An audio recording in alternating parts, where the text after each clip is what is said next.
Hi, everyone, and welcome to the Four Questions podcast with FMP. My name is Lisa, and I am a communications and change management consultant here. And today I'm joined by Marni Falcone, who is a managing consultant at FMP. Thank you so much for joining us today, Marni. Thank you for having me. I'm happy to be here. Yes, so happy to have you. All right. So today we are talking about a topic that I think is pretty near and dear to your heart, which is assessment and selection.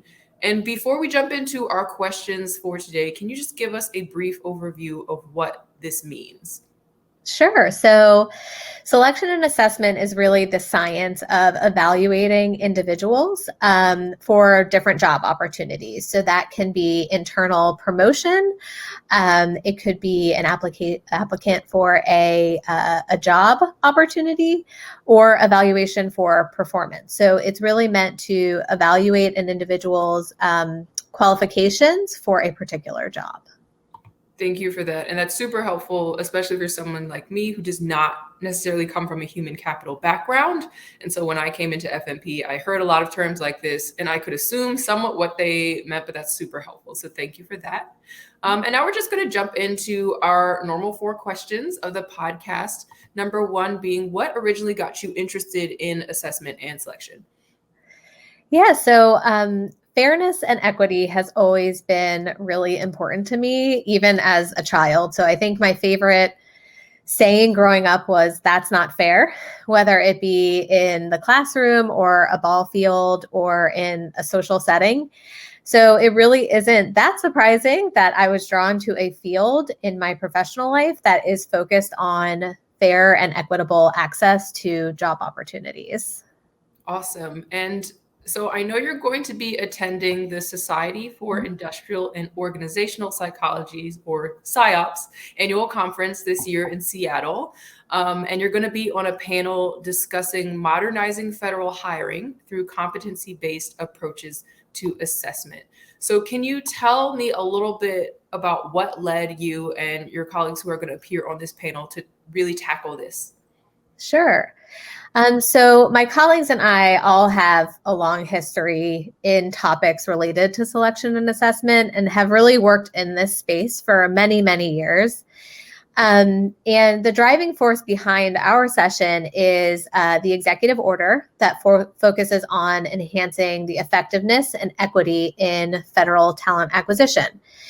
And that really aims to expand the use of competency-based hiring assessments instead of relying on educational qualifications and organizational tenure as it has been done in the past. And so in other words, the federal government is really shifting the notion that from the notion that a candidate is primarily qualified for a position based on accomplishments like getting a certain degree or focusing on whether or not that individual has certain certifications, to a frame of reference as on whether or not the candidate has the necessary knowledge, skills, and abilities to be able to perform the work well.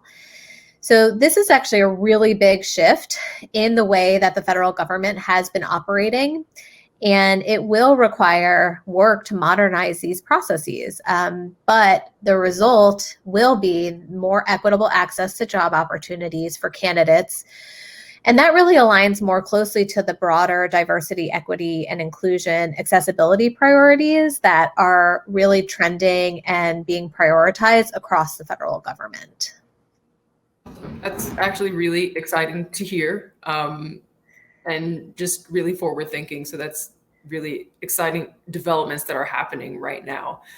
Can you tell us a little bit about what you would say is one of the hardest things or maybe attitudes to overcome when shifting hiring approaches in the space? Sure. So with any process that requires change, there is resistance that's associated with it. What's particularly unique about the changes to the hiring process is that there are so many stakeholders involved and the stakes are really high. So a job opportunity can really change the trajectory of somebody's life. And organizations, in addition to that, also invest a lot in recruiting and selecting and onboarding employees. So the cost of a false positive, as we say, or selecting somebody that is not qualified or not a good fit is very expensive. And the biggest challenge when shifting hiring approaches is preparing for and implementing the new system. So with any change management comes those pieces. Um, you need to train the interviewers. You need to train the hiring managers, the HR specialists who help manage the process. And that is all meant to ensure that the process runs smoothly, consistently, and accurately. And that is a big component of the equity that is involved in the selection and assessment processes. In addition to that, evaluating whether or not a selection system is working, that takes time. So not only do you need to select the people, you need to give them time to onboard to their new position and then evaluate whether or not they're performing well to even determine how well your selection process is working. So I know that we've been focusing on and talking about the federal space mostly, especially for this presentation, but what would you say are maybe some commonalities, or do you think this is something that's definitely top of mind in the private sector as well? What does that look like, that comparison between the two?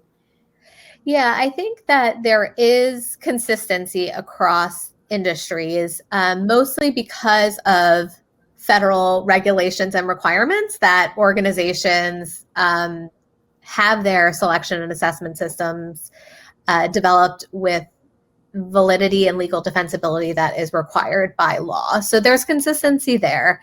I would say the federal government has an increased level of governance and oversight, which allows them a little bit less flexibility in the types of assessments that they can use. And any changes to systems and processes definitely take time. On the other hand, I would say that the private sector has more flexibility in the types of assessments that can be used, allowing for more innovative techniques, which can be really exciting.